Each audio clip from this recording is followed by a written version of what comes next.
الحمد لله رب العالمين والعاقبة للمتقين والصلاة والسلام على سيد الأنبياء والمرسلين سيدنا وحبيبنا وقدوتنا محمد بن عبد الله وعلى آله وصحبه أجمعين أما بعد. قال تعالى في كتابه المجيد والفرقان الحميد: أعوذ بالله من الشيطان الرجيم بسم الله الرحمن الرحيم فإن آمنوا بمثل ما آمنتم به فقد اهتدوا وإن تولوا فإنما هم في شقاق فسيكفيكهم الله وهو السميع العليم. صبغة الله ومن أحسن من الله صبغة ونحن له عابدون. وقال النبي صلى الله عليه وسلم: خير أمتي قرني ثم الذين يلونهم ثم الذين يلونهم. وقال النبي صلى الله عليه وسلم: الله في أصحابي لا تتخذوهم غرضا من بعدي فمن أحبهم فبحبي أحبهم ومن أبغضهم فببغضي أبغضهم. صدق اللہ العظیم. معزز حاضرین گرامی قدر، اللہ جل جلالہ کا فضل و احسان ہے کہ حضرات صحابہ اکرام رضوان اللہ علیہم اجمعین کی سیرت طیبہ، ان کے فضائل، ان کے مناقب کا ایک طویل سلسلہ اب پایہ تکمیل کو پہنچنے کو ہے. آج انشاءاللہ کوشش کروں گا کہ صحابہ اکرام کے فضائل اور مناقب قرآن کریم کی روشنی میں، احادیث مبارکہ کی روشنی میں اور اقوال سلف صالحین یعنی بزرگان دین نے صحابہ کے بارے میں کیا اسٹیٹمنٹ دیے ہیں اس پر بات کی جائے. ایک بڑا اچھا سوال یہ بھی کیا گیا ہے نوجوانوں کی طرف سے کہ آپ نے صحابہ اکرام کے سلسلے میں جن لوگوں کو نامزد کیا ہے کہ انہوں نے صحابہ پر جرح کی ہے، صحابہ پر تنقید کی ہے، صحابہ پر طنز اور طعن کیے ہیں، وہ تو بہت تھوڑے ہیں. ہمارے اس زمانے میں تو اور بھی بہت سارے لوگ سوشل میڈیا پر، یوٹیوب پر ہیں. تو بچوں، میں ایک بات عرض کروں کہ میں نے جتنے لوگوں کو نامزد کیا ہے، جیسے شیخ احمد امین ہے، اسی طریقے سے مولانا عامر عثمانی ہے، اسی طریقے سے مولانا سید ابو الاعلیٰ مودودی ہیں، اور بھی جو دیگر علماء ہیں، مولانا سید سلمان ندوی ہیں، یہ وہ علماء ہیں کہ جنہوں نے دین کی خدمت بھی کی ہے اور ان سے یہ غلطی ہو گئی ہے. بات سمجھیے ذرا، یعنی ان کا ایک اچھا لیول بھی تھا اور اس کے باوجود ان سے یہ خطا ہو گئی. اس لیے میں نے ان لوگوں کو سلیکٹ کر کے آپ کے سامنے رکھا. باقی رہ گئے ایسے گھٹیا قسم کے لوگ جن کو یوٹیوب پر صحابہ کے خلاف صرف اس لیے بولنا ہے کہ ان کو ایک آدھ لائک مل جائے، ایک آدھ شیئر مل جائے، دو چار لوگ جذبات میں آ کر کمنٹ کر دیں اور ان کی شخصیت ایک ابھرتی ہوئی پروفائل بن جائے. تو ایسے لوگوں کا کوئی معیار نہیں ہے. ہمارے یہاں بامبے کی زبان میں اگر اس کو کہا جائے تو ایسے لوگ ٹپوری ہیں. کیا ہیں؟ اور ان کا یہاں ذکر کرنا کسی علمی شخصیت کے لیول پر یہ میں بالکل مناسب نہیں سمجھتا، کیونکہ ممبر کا اور مسجد کا ایک مقام ہے. یہاں ایسے لوگوں کا ذکر کیا جائے جن کا اپنا کوئی لیول ہو، جو قابل ذکر ہوں اور جن کی وجہ سے امت کو کوئی فتنہ اور دھوکہ پڑ سکتا ہو، ایسے لوگوں کا نام لیا جائے، ان کی تردید کی جائے. مثال کے طور پر مولانا عامر عثمانی ایک بڑے آدمی، دیوبندی مسلک کے آدمی، مولانا سید سلمان ندوی 22-23 سال انہوں نے ندوۃ العلماء میں بخاری شریف پڑھائی ہے. تو ایسے آدمی کو دیکھ کر ذرا طبیعت ہل جاتی ہے کہ اتنا بڑا آدمی ایسا کیسا بول رہا ہے. تو ممکن ہے کہ ایسے لوگوں کی وجہ سے لوگ کچھ گمراہ ہو جائیں، تو ان لوگوں کو میں نے نام لے کر بول دیا. سید ابو الاعلیٰ مودودی ہمارے اکابرین سے وابستہ تھے ایک لمبے زمانے تک. ان کی بڑی خدمات ہیں، ان کی بڑی اچھی اچھی کتابیں ہیں جن پر آج بھی ہمارے علماء ابھارتے ہیں کہ ان کو پڑھنا چاہیے. میں نے کچھ چیزیں نامزد بھی کر دیا تھا. اسی طریقے سے احمد امین ایک بڑے عالم ہیں. آپ تو خیر عربی سے آپ کی وابستگی نہیں ہے، ان کی بڑی اچھی اچھی کتابیں ہیں. تو اس طرح کے جو لوگ ہیں جن سے دھوکہ ہونے کا خطرہ ہے، ان کو میں نے نامزد کر دیا. اب جہاں تک بات ہے چالو چلر لوگوں کی، تو ان کا ذکر کرنا کوئی مناسب نہیں. بھئی بات سمجھ رہے، واضح ہو رہی ہے نا؟ بس گزشتہ ہفتے ہم صحابہ اکرام کی عظمت کو قرآن کریم سے سمجھ رہے تھے اور میں نے کچھ نمونے آپ کے سامنے بیان کر دیے تھے کہ اللہ جل جلالہ نے اپنے حبیب کے یاروں کی شان میں قرآن کریم میں کیا کیا کہا ہے. ایک جملہ میں بار بار ہر ہفتے تقریباً دہرا رہا ہوں، وہ یہ ہے کہ اللہ جب اپنے حبیب کے یاروں کی سوانح پر، اپنے حبیب کے یاروں کی فضیلت پر قرآن کریم میں کچھ کہتا ہے تو قرآن کریم کا طرز بدل جاتا ہے، لہجہ بدل جاتا ہے، الفاظ بدل جاتے ہیں۔ اسی کو میں کہہ رہا تھا کہ قرآن کریم جب صحابہ کی فضیلت بیان کرتا ہے تو قرآن کریم کے الفاظ بل کھاتے ہیں، یہ کہا تھا۔ کچھ مشاہدے میں نے آپ کو گزشتہ ہفتوں میں کروائے بھی کہ اللہ جل جلالہ کا کلام کس طرح صحابہ کے شان میں گویا ہے۔ 313 آیات میں صحابہ کی فضیلت ہے۔ کتنی آیات؟ اور بعض علماء نے 700 بھی شمار کی ہیں۔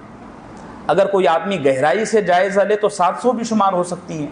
313 تو کم سے کم ہم پکڑ کر چلے، لازم ہے ان 313 آیات میں صحابہ کی ہی فضیلت کو، صحابہ کے ہی مناقب کو، صحابہ کی ہی شخصیات کو ابھارا گیا ہے۔ اللہ ہم سب کو یقین نصیب فرمائے۔ میں نے گزشتہ ہفتے صحابہ کی فضیلت کے حوالے سے ایک بات عرض کیا تھا کہ صحابہ کا قافلہ ایسا قافلہ ہے کہ اللہ نے سیدنا ابراہیم صلی اللہ علیہ وسلم کو مکے میں بھیجا، انہوں نے ایک مدرسہ تعمیر کیا، اس کا نام رکھا بیت اللہ۔ کیا نام رکھا؟ بیت اللہ۔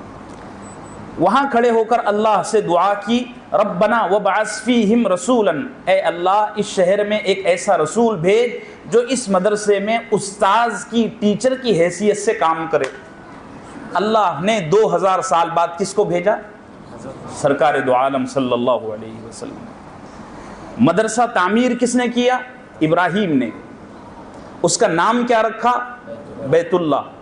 اور اس کا پرنسپل کس کو بنایا؟ خود اللہ کو۔ اس کا ٹیچر کس کو بنایا؟ رسول اللہ کو۔ سلیبس کے لیے فرمایا اے اللہ جو نبی تو یہاں بھیجے گا اس کے ساتھ ایک ایسی کتاب بھیج جو اس شہر والوں کی زبان میں ہو، یعنی عربی زبان میں۔ تو اللہ نے کتاب اللہ نازل فرمائی۔ مدرسہ بنانے والے ابراہیم خلیل اللہ، یہ بھی نوٹ کیجئے ذرا، خلیل اللہ نے مدرسہ بنایا، اس مدرسے کا نام بیت اللہ رکھا، اس مدرسے کا ٹیچر رسول اللہ اور حبیب اللہ کو بنایا، اور اس مدرسے کا نصاب سلیبس کتاب اللہ۔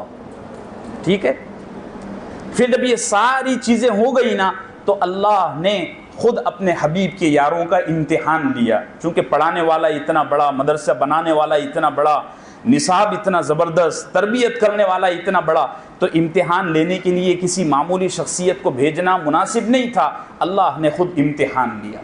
اب یہ جتنا جو کچھ میں بول رہا ہوں یہ سب قرآن کریم کے ہی الفاظ ہیں، سانچہ اور ڈھانچہ میرا بنایا ہوا ہے، بلکہ یہ میرا بھی نہیں ہے، ہمارے اکابرین دیوبند میں ایک بڑی شخصیت ہے مولانا خیر محمد مکی صاحب، میرا خیال ہے 50 سال سے وہ حرم شریف میں درس دے رہے ہیں، اب بڑے بیمار بھی رہتے ہیں، اللہ ان کو صحت، سلامتی اور عافیت کے ساتھ لمبی زندگی عطا فرمائے۔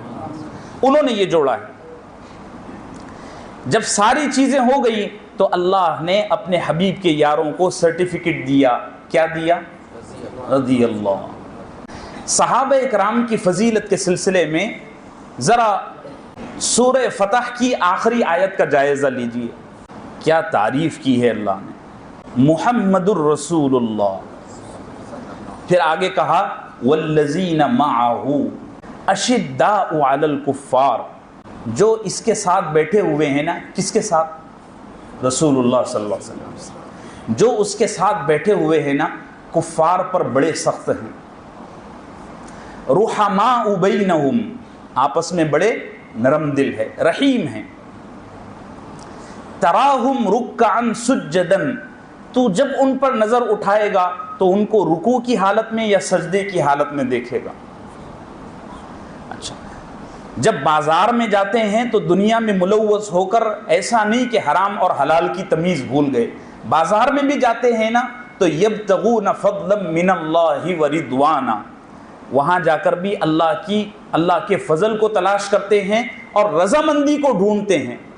آج بھی ہم مال دولت کما رہے ہیں لیکن ہم اللہ کی رضامندی کو کبھی کبھار، اللہ امت کو ہدایت عطا فرمائے، پسے پشت ڈال دیتے ہیں، حرام حلال کی تمیز بھول جاتے ہیں۔ تاجر ملاوٹ کر رہا ہے، ملازم رشوت لے رہا ہے، اور مزدور کام چوری سے کام کر رہا ہے، 3 بجے کا وقت ہوتا ہے، 2:30 بجے فرار ہو جاتا ہے، مزدور کام چوری سے کام لے رہا ہے، ان کا یہ حال نہیں تھا. یبتغون فضلا من اللہ ورضوانا. ان کے جسم کی کیا حالت ہے؟ تو قرآن کہتا ہے سیماہم فی وجوہہم من اثر السجود. ان کی یہ جو چہرے کی پیشانی ہے نا، سجدہ کرتے کرتے یہاں محراب اتر گئے ہیں. پھر اللہ کیا کہتا ہے؟ ایسا نہیں ہے کہ میں صرف اسی کتاب میں ان کی تعریف کر رہا ہوں. ذالک مثلہم فی التوراۃ ومثلہم فی الانجیل. یہ ساری کیفیتیں، یہ ساری تفصیلات میں نے قرآن کے علاوہ تورات میں بھی اور انجیل میں بھی بیان کی کہ جو آخری نبی آئے گا اس کے ساتھی ایسے اور ایسے ہوں گے. ذالک مثلہم فی التوراۃ ومثلہم فی الانجیل کزرع اخرج شطأہ فآزرہ. اب دیکھو اگلی بات،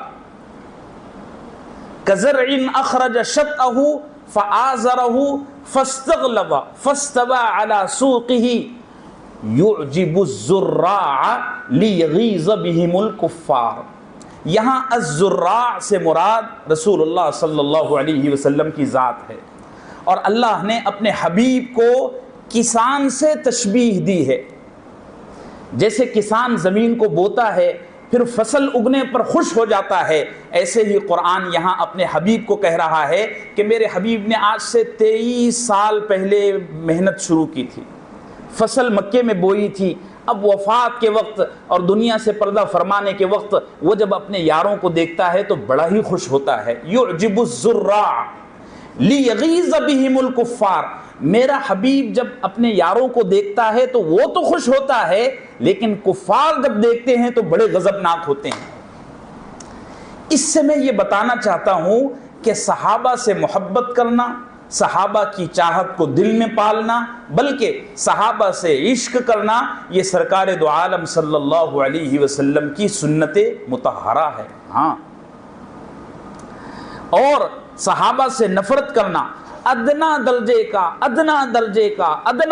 کا بغض، ہزارویں حصے کے ملی میٹر حصے کا بغض، ایسا ذرہ جو بکھر جائے تو نظر بھی نہ آئے، اتنا بغض بھی اگر کوئی آدمی دل میں رکھتا ہے تو ابھی بھی وہ اپنے ایمان کو کامل نہ سمجھے، بلکہ وہ منافق ہے. کیونکہ قرآن خود صراحت کر رہا ہے لیغیظ بہم الکفار. اچھا، میں یہ بات بار بار آپ سے کہہ رہا ہوں کہ صحابہ سے ہمارا جو عشق ہے، ہماری جو محبت ہے، ہمارا جو تعلق ہے، وہ ان کے اعمال کی وجہ سے نہیں ہے. بات نوٹ کرو، یہ پھر میں دوہرا رہا ہوں. وہ کس وجہ سے ہے؟ ارے بولو، صحبت رسول کی وجہ سے. بھئی بات سمجھ رہے ہیں؟ آئیے، قرآن کریم کہتا ہے، سب کو وہ آیت یاد ہوگی، پہلے پارے کا دوسرا رکوع، وَإِذَا قِيلَ لَهُمْ آمِنُوا كَمَا آمَنَ النَّاسُ قَالُوا أَنُؤْمِنُ كَمَا آمَنَ السُّفَهَاءُ أَلَا إِنَّهُمْ هُمُ السُّفَهَاءُ وَلَكِنْ لَا يَعْلَمُونَ. قرآن کیا کہتے ہیں؟ دیکھو اللہ کیا کہتا ہے. منافقین کا ذکر ہو رہا ہے. منافقین سے جب کہا جاتا تھا، یعنی نبی کہتے تھے کہ تم بھی ایمان لاؤ، اور نبی کیا کہتے تھے؟ آمینو کما آمن الناس. یہاں الناس سے مراد صحابہ ہیں، سب کا اس بات پر اتفاق ہے. نبی کیا کہتے تھے؟ ایمان لاؤ ایسا جیسے ایمان لائے یہ بولو صحابہ. ادھر سے جواب میں کیا آتا تھا؟ یعنی منافقین کی طرف سے انؤمن کما آمن السفہاء. سفہاء یہ پلورل ہے اور اس کی سنگولر ہے السفیہ. منافقین کیا کہتے تھے؟ ہم ایسے ایمان لائیں جیسے یہ بے وقوف ایمان لائے. جواب میں اللہ کیا کہتا تھا؟ الا انہم ہم السفہاء. اے نبی، یہ تیرے یاروں کو بے وقوف کہتے ہیں، حالانکہ حقیقت میں یہی بے وقوف ہیں. زبردست نکتہ، اللہ درجات بلند فرمائے. دوسرے لاک ڈاؤن میں انتقال ہوا ہے حضرت علامہ خالد محمود صاحب رحمۃ اللہ علیہ کا، لندن میں وفات ہوئی ہے. بہت بڑے عالم تھے، بہت بڑے عالم. وہ کہتے ہیں کہ جو آدمی صحابہ کے تعلق سے جو کیفیت اپنے دل میں پاتا ہے وہی حقیقت میں اس کی ایمانی کیفیت ہے. وہ اگر صحابہ کو دھوکے باز کہتا ہے نعوذ باللہ، جیسے کہ وہ کالا کہتا ہے. کون کالا؟ رافضی کالا. ارے بھی سمجھ لیا کرو نا، ہر جگہ نامزد کرنا ضروری نہیں ہے. اگر تم صحابہ کو متقی کہتے ہو تو تم بھی کون ہو؟ متقی ہو. اگر تم صحابہ کو خود غرض، مفاد پرست یا نعوذ باللہ کافر کہتے ہو تو تم بھی، ہم نہیں بول رہے نا بھئی، یہ کون کہہ رہا ہے؟ قرآن کہہ رہا ہے. جو صحابہ کو کہو گے، جو صحابہ کے دل میں کیفیت کو پاؤ گے، وہی کیفیت تمہاری ہوگی. دیکھو میرے عزیزو، یہ میں تمہاری نظریاتی تربیت کر رہا ہوں، یہ میں تمہاری نظریاتی تربیت کر رہا ہوں، ایک مائنڈ سیٹ کر رہا ہوں. قصے سنا کے تو میں بھی جا سکتا ہوں، بڑا آسان ہے، 2-4 قصے بول دوں، 20-25 منٹ ایسے ہی نکل جائیں گے. یہ نظریاتی تربیت ہے، اور یہ زمانہ میڈیا کے ہنگامے کا ہے. ذرا سا کس نے شوشہ چھوڑا تو ہمارا نوجوان ہل جاتا ہے کہ یار یہ تو مسئلہ ہے. جو کیفیت ہم صحابہ کے سلسلے میں اپنے دل میں پائیں گے، وہی کیفیت ہمارے ایمان کی ہے. سورہ توبہ کی ایک آیت ہے، والسابقون الاولون من المہاجرین والانصار والذین اتبعوہم بإحسان رضی اللہ عنہم ورضوا عنہ وأعد لهم جنات تجری تحتها الانہار.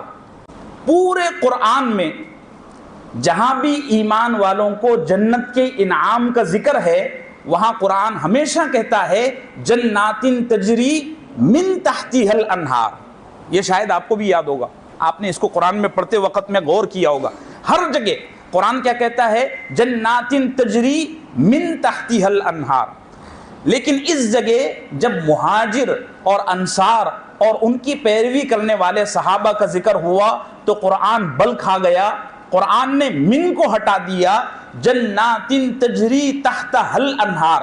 حالانکہ اردو ترجمے والوں نے ترجمہ وہی کیا ہے جو من تحتہا کا ہوتا ہے، لیکن جنات تجری تحتہا کا مطلب اور مفہوم بڑا زبردست ہے.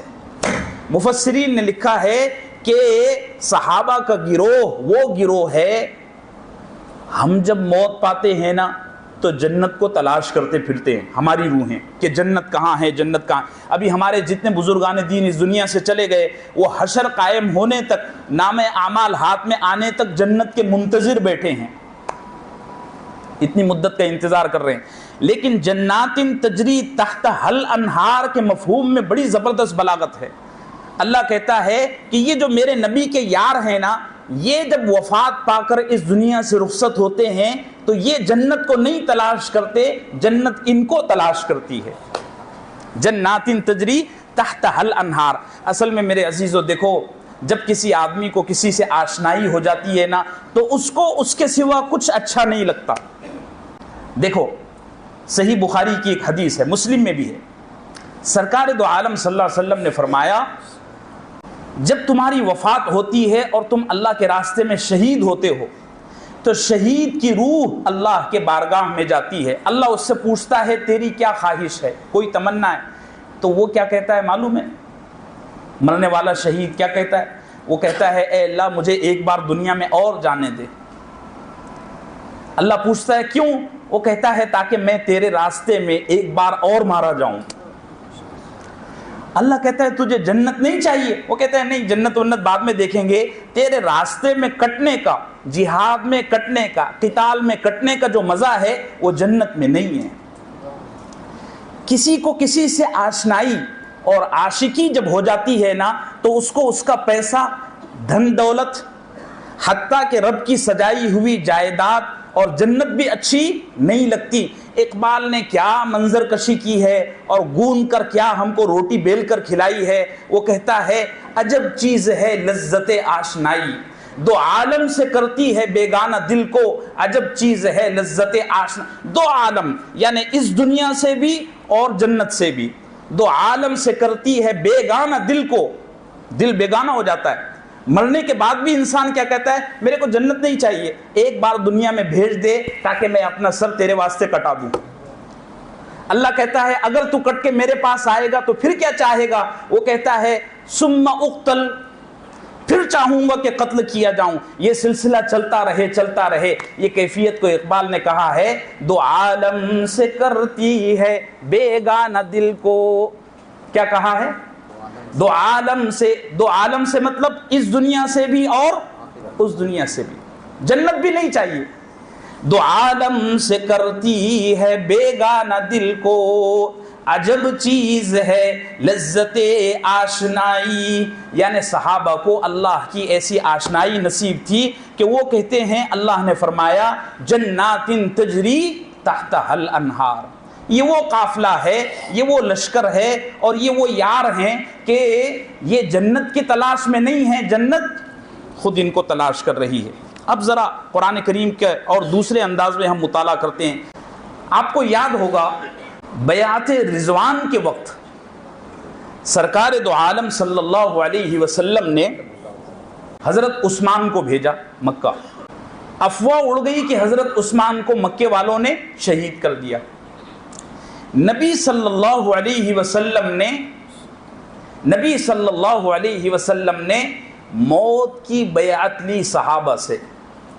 اس پر علماء نے، اللہ علماء کو جزائے خیر عطا فرمائیں، قدر کرنے کی توفیق ہم کو نصیب فرمائیں. اس پر علماء نے لکھا ہے کہ ایک صحابی کی جان کی یہ عظمت ہے، اس کی عزت کی، اس کی ناموس کی یہ حیثیت ہے کہ نبی خود اس کے قصاص کے لیے اپنی جان کی قربانی دینے کو تیار ہے. بے بات سمجھ میں کوئی لذت نہیں آئی؟ ایمان کو حلاوت محسوس نہیں ہوئی؟ ایک صحابی کی عظمت کا، اس کی ناموس کا، اس کے مقام و مرتبے کا یہ لیول ہے کہ اس کی جان کی پرواہ کے لیے سرکار دو عالم صلی اللہ علیہ وسلم نے اپنی جان دینے کی بیعت کی. جب ایک صحابی کا یہ لیول ہے تو تمام صحابہ کا کیا مقام و مرتبہ ہوگا؟ اور طبیعت وجد میں آ جاتی ہے میرے عزیزوں. دیکھو ساری کائنات کو، حور و غلمان کو، عرش و فرش کے فرشتوں کو یہ حکم دیا گیا ہے کہ میرے حبیب کا احترام کیا کرو. معراج میں جب آقا گئے نا تو سارے فرشتے اور حور و غلمان راستے میں استقبال کے لیے کھڑے ہو گئے. سب آپ کو پتہ ہے. اپنے حبیب سے اللہ نے کہا کہ اے حبیب ساری کائنات تیرے احترام میں، لیکن تو میرے یاروں کے احترام میں بیٹھا کر. آپ کو پتا ہے میں بکھرتے ہوئے ریتیلے چوٹیوں پر کھڑے ہو کر بات نہیں کرتا. ثبوت اور دلائل کے اعتبار سے بھی اتنی پختگی ہوتی ہے میری باتوں میں. اللہ کا فضل ہے، میرے اساتذہ نے اتنی تو تربیت کی ہے. قرآن کہتا ہے وَإِذَا جَاءَكَ الَّذِينَ يُؤْمِنُونَ بِآيَاتِنَا فَقُلْ سَلَامٌ عَلَيْكُمْ. اے نبی جب یہ لوگ تیرے پاس آئیں، کون لوگ؟ صحابہ، تو تو ان سے کہا کر السلام علیکم. فَقُلْ سَلَامٌ عَلَيْكُمْ كَتَبَ رَبُّكُمْ عَلَى نَفْسِهِ الرَّحْمَةِ. تمہارے رب نے تمہارے معاملے میں اپنے اوپر رحمت کو لازم کیا ہے. اور اس سے آگے کی آیت کو میں بتاؤں گا تو آپ کی طبیعت جھوم جائے گی. قرآن کہتا ہے وَاصْبِرْ نَفْسَكَ مَعَ الَّذِينَ يَدْعُونَ رَبَّهُمْ بِالْغَدَاةِ وَالْعَشِيِّ يُرِيدُونَ وَجْهَهُ. اے نبی اپنے آپ کو ان کے درمیان روک کر رکھو. ہم نہیں کہتے، حالانکہ یہ جملہ بنتا نہیں ہے، میں بولتے بولتے کچھ خطا اور سہو نہ ہو جائے. ہم کو دونوں کو لے کر چلنا ہے. ایک طرف عظمت رسول ہے، دوسری طرف عظمت صحابہ ہے. لیکن منظر کچھ ایسا بنتا ہے کہ کوئی آدمی اپنے چہیتے بیٹے کو کہتا ہے کہ فلاں کی صحبت میں رہا کر. اللہ نے اپنے حبیب کو حکم دیا کہ اے حبیب تو اپنے آپ کو ان کے درمیان بیٹھا کر رکھا کر. وَاصْبِرْ نَفْسَكَ مَعَ الَّذِينَ يَدْعُونَ رَبَّهُمْ بِالْغَدَاةِ وَالْعَشِيِّ. اے نبی، سنن ابی داؤد کی حدیث ہے، 3666 نمبر کی روایت ہے. یہی حدیث آپ کو مجمع الزوائد میں بھی مل جائے گی، یہی حدیث آپ کو مسند احمد میں بھی مل جائے گی. ہاں آج کل حوالوں کا بڑا زور چل رہا ہے. میرا مزاج نہیں تھا، لیکن یوٹیوب کے فتنے میں مبتلا ہمارے نوجوان کہتے ہیں دیکھو جی فلاں صاحب تو بڑے حوالے دیتے ہیں، اس لیے اب میں بھی کچھ طالب علمانہ حوالے دینے لگا ہوں. 3666 نمبر کی حدیث ہے، سنن ابی داؤد میں ہے. رسول اللہ صلی اللہ علیہ وسلم پر جب یہ آیت نازل ہوئی نا، آپ نے فرمایا تمام تعریفات اس اللہ کی ہیں، اور میں اپنے رب کا شکر ادا کرتا ہوں کہ اس نے مجھے ایسے لوگوں کے درمیان بیٹھنے کا حکم دیا جو بڑے اچھے ہیں۔ حضرات صحابہ اکرام کو قرآن نے منتخب کیا، قرآن نے مطلب اللہ نے منتخب کیا، اور صحابہ میں 3 درجات رکھے۔ ثم اورثنا الکتاب الذی نصطفینا من عبادنا فمنهم ظالم لنفسه ومنهم مقتصد ومنهم سابق بالخیرات باذن اللہ۔ صحابہ کے 3 درجات۔ ایک درجہ وہ ہے جو کبھی کبھار کچھ خطا اور غلطی کر لیتا ہے، میں نے اس کا ذکر بھی کیا ہے، تفصیلات بتا دی۔ فمنهم ظالم لنفسه ایک طبقہ۔ دوسرا طبقہ وہ ہے جو میانہ رو ہے، غلطیاں ہو بھی جاتی ہیں لیکن بہت کم ہوتی ہیں اور ہوتے ہی برابر توبہ کر لیتا ہے۔ تیسرا طبقہ وہ ہے وَمِنْهُمْ سَابِقٌ بِالْخَيْرَاتِ بِإِذْنِ اللَّهِ۔ اللہ کو پتا تھا کہ ایک زمانے کے بعد ایسے لوگ آئیں گے جو میرے حبیب کے یاروں کے ان 3 طبقات میں سے کسی نہ کسی طبقے کو اپنے طعنوں کا، اپنی تنقیدوں کا اور اپنی ہوشیاریوں کا نشانہ بنائیں گے۔ تو اللہ نے مہر لگا دی، یاد رکھو یہ تینوں طبقے میرے سلیکٹ کیے ہوئے ہیں، اور یہ تینوں کے تینوں طبقوں پر میرا بہت بڑا فضل ہے۔ ثم اورثنا الکتاب الذی نصطفینا من عبادنا فمنهم ظالم لنفسه ومنهم مقتصد ومنهم سابق بالخیرات باذن اللہ ذلک هو الفضل الکبیر۔ یہ تینوں کے تینوں طبقات ایسے ہیں کہ ان پر اللہ کا بڑا فضل ہے۔ بعد والوں کو حکم دیا گیا ہے 28ویں پارے میں سورہ حشر میں، بعد والوں سے مراد ہم اور آپ، اللہ ہم کو توفیق عطا فرمائے، کہ تم صحابہ کے بعد ایک لمبے زمانے کے بعد آؤ گے تو تمہارے لیے بہتر یہ ہے کہ تم صحابہ کی مغفرت کی دعا کریں۔ والذین جاءوا من بعدهم یقولون ربنا اغفر لنا ولإخواننا الذین سبقونا بالایمان ولا تجعل فی قلوبنا غلا۔ ایک لطیفہ آپ کو سناتا ہوں، علمی لطیفہ ہے۔ ہمارے اکابرین میں ایک بزرگ ہیں مولانا منظور نعمانی، اسی طریقے سے ایک اور بزرگ ہیں مولانا سید ابو الحسن علی ندوی رحمۃ اللہ علیہ، ایک اور بزرگ ہیں ان سے ہمارے اختلافات بھی ہیں مولانا سید ابو الاعلیٰ مودودی۔ یہ تینوں حضرات مکہ مکرمہ میں تھے، تو ان کے اعتراف میں، ان کے احترام میں خانہ کعبہ کا دروازہ کھولا گیا۔ اب یہ تینوں کعبے کی سیڑھیوں کو چڑھ رہے تھے تو وہاں کوئی ایک ایرانی، ایک رافضی بھی چڑھنے لگا۔ چڑھتے چڑھتے اس نے یہ آیت پڑھی، ربنا اغفر لنا ولاخواننا الذین سبقونا بالایمان۔ پیچھے مولانا منظور نعمانی، علامہ ابو الحسن علی ندوی، یہ دونوں، اور ان کے پیچھے سید ابو الاعلیٰ مودودی، یہ تینوں لائن میں کھڑے ہوئے ہیں، اور وہ رافضی صاحب جو ہے ایرانی، وہ دعا کر رہے ہیں ربنا اغفر لنا ولاخواننا الذین سبقونا بالایمان، یعنی صحابہ کے لیے مغفرت کی دعا کر رہے ہیں۔ یہ نہیں کہہ رہے کہ لا تجعل فی قلوبنا غلا، کہ اے اللہ ہمارے دل میں صحابہ کا بغض مت رکھ۔ تو پیچھے سے مولانا منظور نعمانی نے 1-2 دفعہ سنا، 2-3 دفعہ سنا، اور زور سے تماچا لگایا۔ تماچا مطلب ٹوکا، ولا تجعل فی قلوبنا غلا بھی کہو، کیا کہو کہ اے اللہ ہمارے دل میں صحابہ کا بغض باقی مت رکھ۔ اللہ ہم سب کو صحابہ کا ایسا ہی عشق نصیب فرمائے۔ تو پیچھے مولانا سید ابو الاعلیٰ مودودی کھڑے تھے، وہ کہنے لگے یار آپ نے کعبہ کی سیڑھیوں پر چڑھتے ہوئے بھی اس کو تماچا لگا دیا۔ خیر، میں نے یہ لطیفے کے طور پر بات عرض کی۔ اب آئیے صحابہ کے مناقب اور فضائل ذرا ہم احادیث مبارکہ میں دیکھتے ہیں۔ سرکار دو عالم صلی اللہ علیہ وسلم کی حدیث ہے، حدیث کی تمام کتابوں میں یہ آپ کو مل جائے گی سوائے موطا امام مالک کے، بخاری، مسلم، ترمذی، ابو داؤد، نسائی وغیرہ، ابن ماجہ، سب جگہ آپ کو مل جائے گی۔ عمران ابن حسین اس کے راوی ہیں، وہ کہتے ہیں کہ رسول اللہ صلی اللہ علیہ وسلم نے فرمایا سب سے بہترین لوگ وہ ہیں جو میرے زمانے کے ہیں۔ یہاں لوگوں سے مراد ہر لوگ نہیں بلکہ صحابہ، ایک فضیلت۔ دوسری فضیلت، سرکار دو عالم صلی اللہ علیہ وسلم نے فرمایا لا تسبوا اصحابی، میرے صحابہ کو تنقید کا، تان کا، کرٹیسائز کا نشانہ مت بنانا، اس لیے کہ تم میں کا کوئی آدمی احد پہاڑ کے برابر چاندی خرچ کر دے تو وہ میرے صحابی کے ایک مٹھ جو، ایک مد یعنی ایک سیر، پاؤ کلو سیر خرچ کر، پاؤ کلو جو خرچ کرنے کے برابر بھی نہیں ہے۔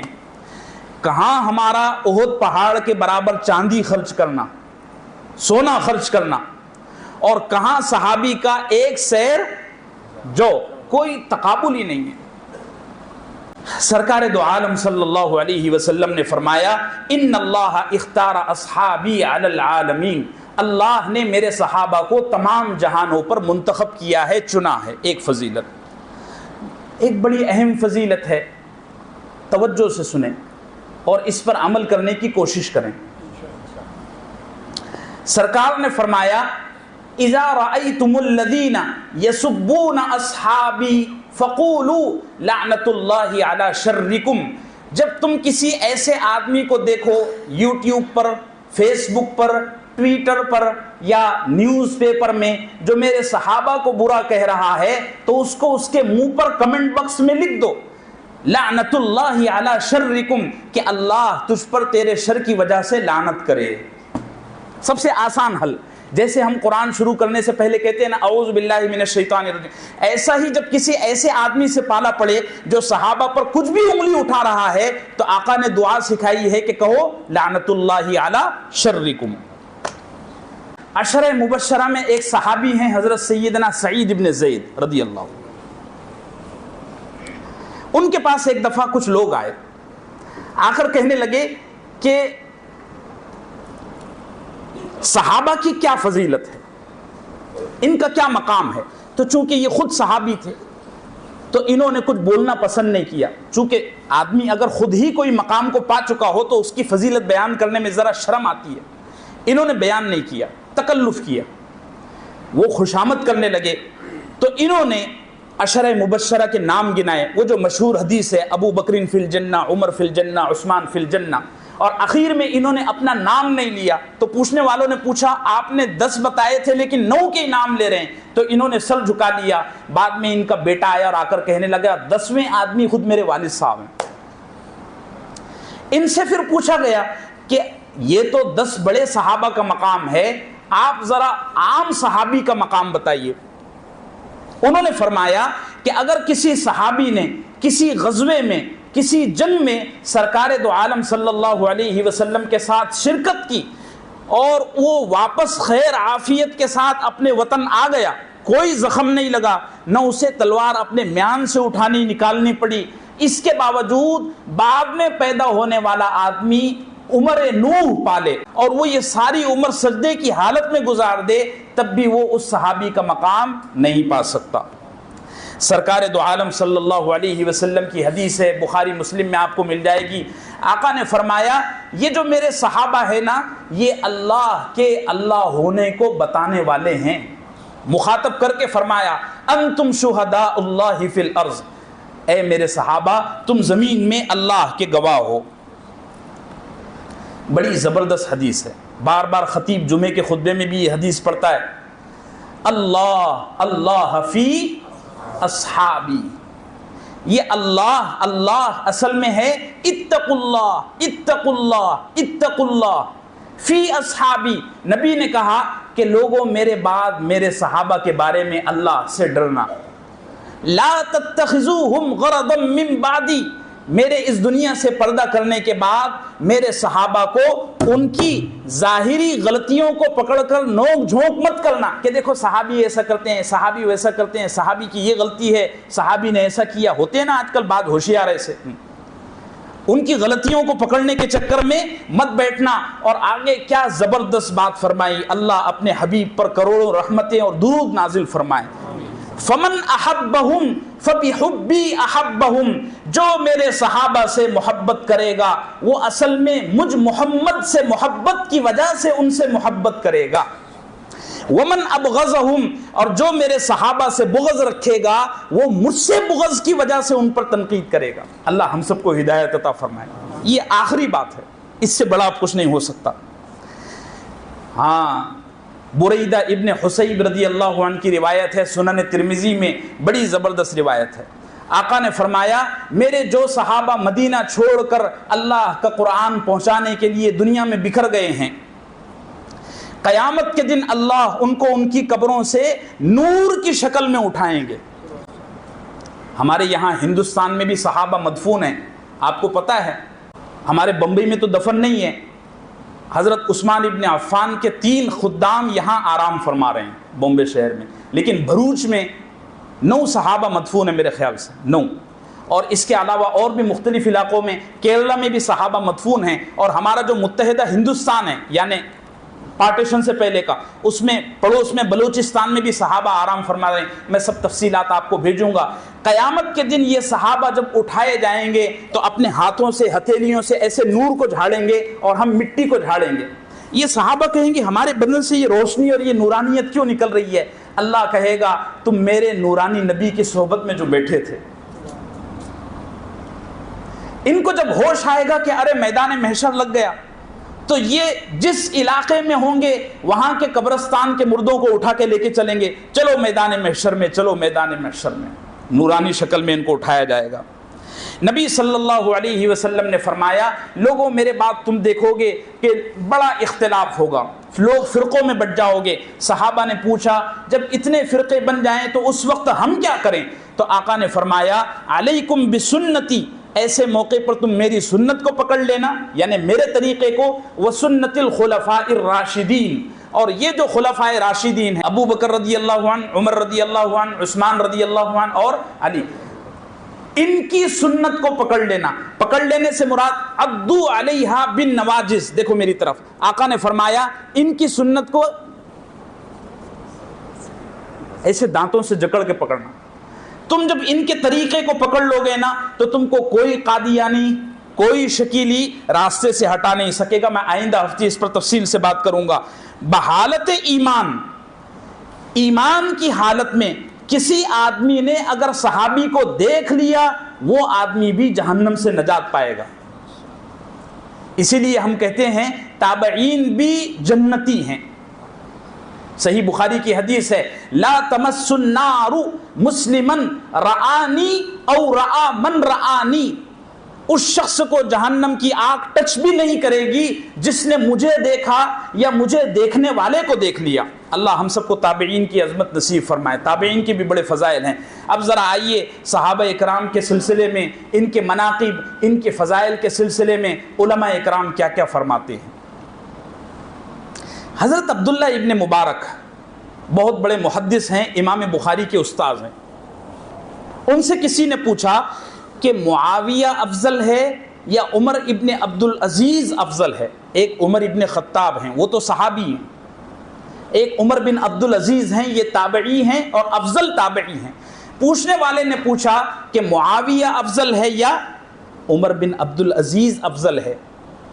عبداللہ ابن مبارک فرمانے لگے معاویہ نے سرکار دو عالم صلی اللہ علیہ وسلم کے ساتھ کسی غزوے میں شرکت کی، اس کی گھوڑے کی نتھ پر جو دھول بیٹھی، اس دھول کی برابری اس سرزمین میں عمر بن عبدالعزیز جیسے لوگ بھر جائیں وہ مل کر بھی نہیں کر سکتے۔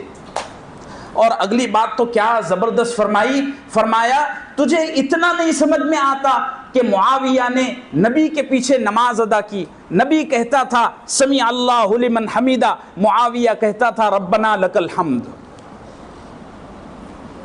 ابن مبارک ہی فرماتے ہیں کہ جس آدمی میں 2 صفتیں پیدا ہو جائیں مجھے امید ہے کہ وہ قیامت کے دن نجات پالے گا ایمان کے ساتھ۔ ایک صفت ہے سچ بولنا، اللہ ہم سب کو سچ بولنے کی توفیق نصیب فرمائے، سچ بولنا۔ دوسری صفت ہے صحابہ کی محبت۔ اگر یہ 2 صفات کسی میں پیدا ہو گئیں تو وہ آدمی جنتی ہے۔ اور مولانا قاسم نانوتوی سب کہہ دو رحمت اللہ علیہ، founder of the Darul Uloom Deoband, انہوں نے فرمایا سارے نبیوں کے کمالات اللہ نے محمد عربی صلی اللہ علیہ وسلم میں جمع فرما دیے۔ ذرا غور سے سننا، سارے نبیوں کے کمالات آدم کی انابت، موسیٰ کا جلال، عیسیٰ کا کمال، یوسف کا حسن، نوح کی استقامت، ایوب کا صبر وغیرہ وغیرہ، کھینچتے چلے جاؤ، سارے نبیوں کے کمالات اللہ نے بولو محمد عربی صلی اللہ علیہ وسلم میں جمع کر دیے، پھر محمد عربی صلی اللہ علیہ وسلم کے کمالات کو صحابہ میں منتقل کر دیا۔ بڑی زبردست بات، اس بات پر مجھے ایک بڑی رقم ہدیے میں بھی آئی تھی، اس لیے بھی مجھے یاد ہے، اور آپ کو تعجب ہوگا یہ رقم دینے والا، میں نے قبول نہیں کیا، اللہ کا فضل ہے، میں نے قبول نہیں کیا، لکھنؤ شہر کی بات ہے۔ جب مجمع لگا، اسٹیج لگا، تو وہاں اسٹیج پر کچھ رافضی علماء بھی تھے، اور محرم ہی کا مہینہ تھا، ابھی بھی محرم کا مہینہ چل رہا ہے، عظمت صحابہ پر جلسہ تھا۔ میں نے تقریر کے دوران اپنی طالب علمانہ انداز میں بات کہا، میں نے کہا صحابی کے مقام کو سمجھنے کے لیے اتنا سمجھو کہ سیدنا امام حسین، سب کہہ دو رضی اللہ عنہ، نواسہ رسول، شہید کربلا، سیدنا امام حسین جب پیدا ہوئے ان کو آقا کی خدمت میں لایا گیا، آقا نے خود ان کے کان میں اقامت اور اذان کہی، پھر آقا نے ان کو گود میں لٹھا کر اپنے منہ سے لعاب ان کے منہ میں ڈالا، ڈالتے رہے یہاں تک حسین کا پیٹ بھر گیا۔ پھر آقا نے حسین کو اپنے کندھوں پر کھلایا، پھر آقا نے خود حسین کا نام رکھا، اور آقا صلی اللہ علیہ وسلم حسین کی زبان کو اپنے منہ میں لے کر ایسا چوستے تھے جیسے عرب کے لوگ کھجور کی گٹھلی کو چوستے ہیں۔ لیکن حسین کی یہ ساری فضیلتیں، یہ ساری منقبتیں، یہ ساری عظمتیں ایک طرف، حسین کی اصل فضیلت یہ ہے کہ وہ میرے نبی کا صحابی ہے۔ حسین کی اصل فضیلت کیا ہے کہ وہ میرے نبی کا صحابی ہے۔ اور بڑی زبردست بات ہے، اللہ نے جو ترتیب نبیوں میں رکھی ہے وہی ترتیب صحابہ میں رکھی ہے، جو ترتیب نبیوں میں رکھی ہے وہی ترتیب صحابہ میں رکھی ہے۔ ذرا توجہ، اللہ نے پورے انسانوں میں، پوری مخلوقات میں نبوت کے لیے انسانوں کو چنا، پورے انسانوں میں 1.25 لاکھ نبیوں کو چنا، ان 1.25 لاکھ نبیوں میں اللہ نے 313 رسولوں کو چنا، ان 313 رسولوں میں اللہ نے 10 اولو العزم نبیوں کو چنا، ان 10 اولو العزم نبیوں میں اللہ نے 4 صاحب کتاب نبیوں کو چنا، ان 4 صاحب کتاب نبیوں میں اللہ نے محمد عربی صلی اللہ علیہ وسلم کو چن کر پوری مخلوقات کا امام بنا دیا۔ یہ ہو گئی نبیوں کی ترتیب۔ اب آپ دیکھو پوری امتوں میں اللہ نے اپنے حبیب صلی اللہ علیہ وسلم کی امت کو چنا۔ ہمارے لیے بڑے فخر کی بات ہے، اللہ ہم کو قدر کی توفیق نصیب فرمائے۔ پوری امتوں میں اللہ نے اپنے حبیب کی امت کو چنا، اپنے حبیب کی امت میں اللہ نے 1.25 لاکھ صحابہ کو چنا، 1.25 لاکھ صحابہ میں اللہ نے 313 بدری صحابہ کو چنا کہ نہیں چنا؟ ان 1.25 لاکھ صحابہ میں سے 313 بدریوں کو چنا، 313 بدریوں میں سے اللہ نے 10 عشرہ مبشرہ کو چنا، ان 10 عشرہ مبشرہ میں اللہ نے 4 خلفائے راشدین کو چنا، ان 4 خلفائے راشدین میں اللہ نے ابو بکر صدیق کو چن کر پوری امت کا امام بنا دیا۔ کہو سبحان اللہ۔ اور بڑی زبردست بات دیکھو، اللہ چاہتا تھا کہ مجھے کوئی اللہ بتانے والا پیدا ہو، اللہ چاہتا تھا کہ مجھے کوئی اللہ بتانے والا ہو، تو اللہ نے 1.25 لاکھ نبیوں کو مبعوث کیا، اخیر میں سرکار دو عالم صلی اللہ علیہ وسلم کو بھیجا، اس نبی نے 1.25 لاکھ صحابہ کو چنا، قیامت تک اس طبقے نے اللہ کا پیغام پوری دنیا تک ہی نہیں بلکہ کائنات تک پہنچایا، اور یہ پیغام پہنچایا کہ اللہ کو اللہ مانو۔ اللہ چاہتا تھا کہ مجھے کوئی اللہ بتانے والا ہو۔ بڑی زبردست بات ہے میرے عزیزو، اخیر میں عرض کرتا ہوں کہ ایمان کے 3 درجات ہیں، ایک ہوتا ہے ایمان بالمشاہدہ، یہ نبیوں کا ایمان ہے. یہاں تک ہماری رسائی ابھی اس دنیا سے جانے کے بعد ہی ممکن ہے, ابھی نہیں. ایک ہوتا ہے ایمان بالمشاہدہ, ایک ہوتا ہے ایمان بالمحسوسات, یعنی ایمان کی وہ کیفیت کہ جس کو انسان محسوس کرنے لگے. وہ نہیں, سیدنا بلال کو جب مارا جاتا تھا تو وہ کہتے تھے احد احد. کسی نے ان سے پوچھا کہ تم کو اتنا مارا جاتا تھا, تپتی ریت پر لٹایا جاتا تھا, تو تم پر کیسی گزرتی تھی؟ وہ کہتے تھے وہ مزہ جو میں نے اس وقت چکھا وہ اب کہاں نصیب ہے. اس کو کہتے ہیں ایمان بالمحسوس, یعنی ایمان علم اور عقیدے سے ہٹ کر ایسا محسوس ہونے لگے جیسے ہم کو دلی دربار کی بریانی کا مزہ آتا ہے. وہ عمر بن خطاب کا آپ نے قصہ سنا ہوگا کہ انہوں نے گشت کے دوران ایک گھر سے آواز سنی کہ ماں بیٹی سے کہہ رہی ہے کہ بچی دودھ میں پانی ملا دو. بچی نے کہا عمر بن خطاب نے منع کیا ہے. تو ماں نے کہا کہ عمر کہاں دیکھ رہا ہے, آدھی رات ہے, وہ تو سو چکا ہے. وہ بچی کہنے لگی عمر نہیں, عمر کا رب دیکھ رہا ہے. حضرت عمر نے صرف اس جملے پر اپنے بیٹے کا رشتہ اس لڑکی سے کیا. ہمارے بر صغیر میں یہ واقعہ صرف یہیں تک سنایا جاتا ہے. اگلی بات سنو, جب وہ بچی عمر بن خطاب کے گھر میں بہو بن کے آئی نا, تو عمر بن خطاب نے اس بچی کو تنہائی میں بلایا. کہنے لگے بیٹا وہ جملہ ذرا بولنا جو تو رات میں اپنی ماں سے کہہ رہی تھی کہ عمر نہیں, عمر کا رب دیکھ رہا ہے. بہو نے پوچھا کہ ابا جان یہ کیوں کہہ رہے ہو؟ کہنے لگے میں نے اس جملے میں بڑا مزہ چکھا ہے. میں یہ کہہ رہا تھا میرے عزیزو کہ ایک ایمان ہوتا ہے احساسات والا ایمان, وہ صحابہ کا ایمان تھا. اللہ ہم سب کو سچا تعلق, سچی اتباع, سچا عشق صحابہ سے نصیب فرمائے. وصلی اللہ وسلم علی نبینا محمد وعلی آلہ وسلم.